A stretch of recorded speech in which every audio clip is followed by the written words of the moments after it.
Another huge story in Washington, immigration. President Trump reaching across the aisle to work on a DACA deal with Democrats. But will it cost President Trump's supporters? Congressman Steve King sure thinks so, and he took to Twitter to express his anger, tweeting, Donald Trump, if AP, Associated Press, is correct, Trump base is blown up, destroyed, irreparable, and disillusioned beyond repair. No promise is credible. Congressman King joins me now. What do you really think, Congressman? Well, you know, I put it all in that tweet, I think.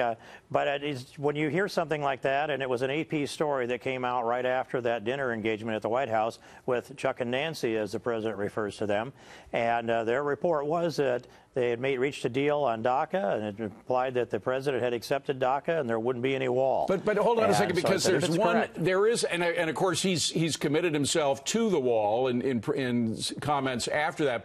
But what is your biggest fear? What do you think is going to happen in his discussions with Democrats? What do you think he's going to be tricked into? The guy's not dumb. Well, at first I think that Nancy and Chuck hijacked the message out of the White House dinner, and they're probably not going to get an invitation like that real soon again.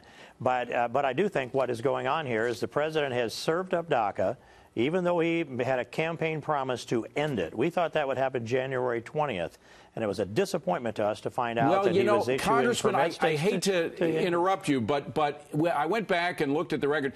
Usually the word he used was revoke DACA, and he has promised now to revoke DACA. DACA was unconstitutional, or at least was called that by several courts, by legal scholars and everything, and then he's to put it in the hands of you guys, giving it to Congress to come up with a solution instead of this presidential proclamation, which was made by President Obama. So he has, he's on the road to revoking DACA. Go ahead.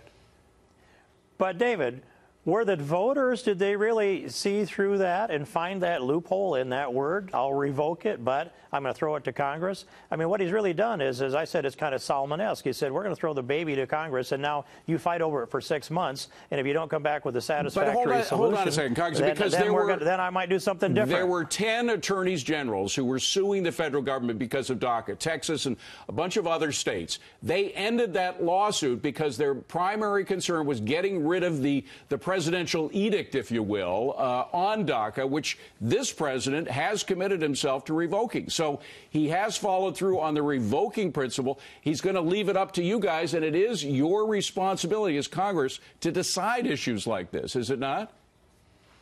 I don't think that they've withdrawn the lawsuit. I think they just didn't file it September 5th because I talked to two of the attorneys generals, and they said they were withdrawing the lawsuit. I talked to two of them. Okay, but does withdraw mean something like revoke meant during the campaign, that they might refile it if they're not satisfied with the results of this? Withdraw means that their primary concern was that you had a president making edicts that he didn't have the constitutional authority to make. Okay. I'm not going to agree with your definitions of either one of these, David, in the application that you're using. I'm saying this. The president has thrown this in the middle of Congress now. Now we have a 6-month fight over what it starts out with, leads with amnesty again. Ronald Reagan signed amnesty in '86. It was a mistake by his word, and Ed Meese's, by the way. George Bush led with amnesty in 2005, 6, and 7. That was a mistake. And the Gang of Eight and Obama led with amnesty in 2013. They passed a bill with 68 votes in the Senate. So you think it's amnesty? No, we're not taking it up. Your biggest concern is that he may go for an overall amnesty the same way Ronald Reagan did in the 80s. I think that President Trump wants to get the best deal that he can get to get the maximum amount of enforcement in exchange for what I will tell you is going to be some version of amnesty by legalizing people that are here illegally. If that happens, then the rule of law, the reconstruction of the restoration of the respect for the rule of law is going to be destroyed for our lifetime, yours and mine, and probably our children's lifetime. Well, you'll have a chance to vote against it, Congressman. I mean, he could only succeed if the majority of people in Congress vote for amnesty. And frankly, I don't know if the votes are there for that. Do you? Well, nobody knows at this point. But what it did is it started people thinking, I'd rather be at the table than on the menu. And what they don't remember, if they haven't been through these wars, and I've been through a couple big ones on immigration, you can be at the table and on the menu. And so what I've said is I want to do Well, that's what's going to happen if we don't hold on to this rule of law. And so I'm making the case here. We cannot be rewarding lawbreakers and expect that we're going to restore the respect for the rule of law. Right. Those two things are incompatible with each other. And even though I've got compassion for some of the dreamers, and there's one that I've said I'd adopt this individual if I could make sure that that was what was the legal and right thing to do. Well, you to may keep get a that chance individual to, in yeah. America.